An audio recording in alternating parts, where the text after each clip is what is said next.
The Lord be with you. And with your spirit. A reading from the Holy Gospel according to Matthew. Glory to you, O Lord. When Jesus went into the region of Caesarea Philippi, he asked his disciples, "Who do people say that the Son of Man is?" They replied, "Some say John the Baptist, others Elijah, still others Jeremiah or one of the prophets." He said to them, "But who do you say that I am?" Simon Peter said in reply, "You are the Christ, the Son of the living God." Jesus said to him in reply, "Blessed are you, Simon, son of Jonah, for flesh and blood has not revealed this to you, but my heavenly Father. And so I say to you, you are Peter, and upon this rock I will build my church, and the gates of the netherworld shall not prevail against it. I will give you the keys to the kingdom of heaven.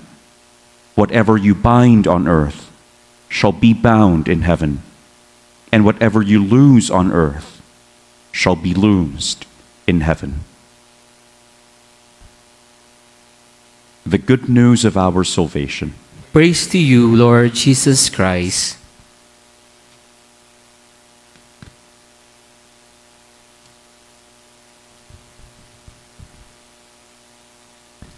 Good afternoon po sa inyong lahat. Good afternoon, Father. In order to understand better our celebration for today, we have to situate ourselves in the Roman culture. Kasi every June 29, may celebration naman po tayo ni Saint Peter, di ba? The solemnity of Saints Peter and Paul. So why do we celebrate another feast dedicated to not just Peter, but specifically to the chair of Saint Peter? Meron sa chair. No? Let's go back to the Roman culture. No? Even prior to the 3rd century AD, meron pong ginagawa ang mga Romanong pamilya kapag kumakain sila at meron ng pumanaw na mahal sa buhay. No? Na palagay ko po ay maraming pamilyang Pilipino ginagawa din yun. Ang tawag po nila doon ay parentalia. And what is parentalia? Every year that they celebrate, come together as a family and eat together, kapag ka po may namatay, they would leave one chair empty for that relative. So kung tatlo ang wala na sa pamilyang yan, 3 upuan ang walang tao. So they call that celebration parentalia. They remember their departed loved ones by leaving a chair empty while eating, and while eating, they are talking about the lives and accomplishments of that departed loved one. Later on, the Christians adopted this practice not anymore with a pagan intention, but Christianized it. Ang ginagawa ng mga Kristiyano, that every time that they come together, not just for the Mass, but also for the agape, meaning yung kainan nila sama-sama after the Holy Eucharist, they would remember Peter being with them after the saint's martyrdom. No? Pagkatapos mamatay ni Pedro, they would always remember Peter, leaving a chair with them, empty chair, in order to remember that we are part of Peter's established Christian community. Kaya yung parentalia, unti-unti na-adapt ng mga Kristiyano, and they turned it into the celebration of the chair of Saint Peter.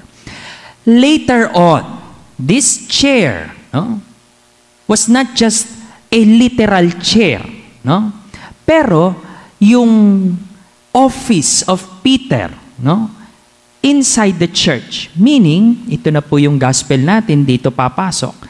The power, the authority given to Peter as head of the church, the rock foundation of our Catholic faith. More specifically, his profession of faith.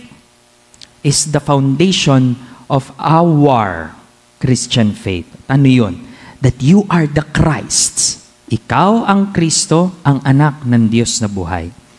Now, from what I have explained to you, two reflections. First reflection.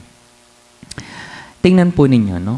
Ang sineselebrate natin ngayon, not just the authority or the literal chair of Peter, but more specifically, the ministry of Peter. And what is the ministry of Peter?